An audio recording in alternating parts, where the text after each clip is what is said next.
এটা হলো নবীজির রওজা, রওজার পাশে আসরের নামাজ পড়লাম।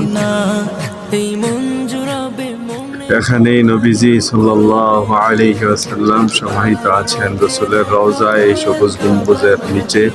আমি এই গম্বুজের পাশেই আসরের নামাজ পড়লাম। আল্লাহ তাআলার শুকর, আলহামদুলিল্লাহ। আল্লাহ তাআলা আসরের নামাজ পড়িয়েছেন। এটা হইলো এই যে সামনে যেটা দেখাচ্ছে, এটা রাসূলের মসজিদ, মসজিদে নববী। এই মসজিদে 1 রাকাত নামাজ পড়লে 50,000 রাকাত নামাজ পড়ার সওয়াব হয়। আলহামদুলিল্লাহ, আসরের নামাজ এই মসজিদুন নববী, রাসূলের মসজিদে নামাজটা পড়লাম। এটাই হলো মূল মসজিদে নববী। এখানে এই এর পাশে হলো, এখানে হলো নবীজির রওজা, সবুজ গম্বুজ দেখা যায়।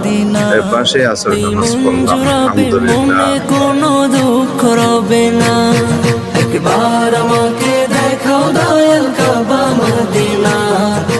মন জুড়াবে, মনে কোনো দুঃখ রবে না। দিলের মাঝে এই বাসনা, আর কিছু চাই না।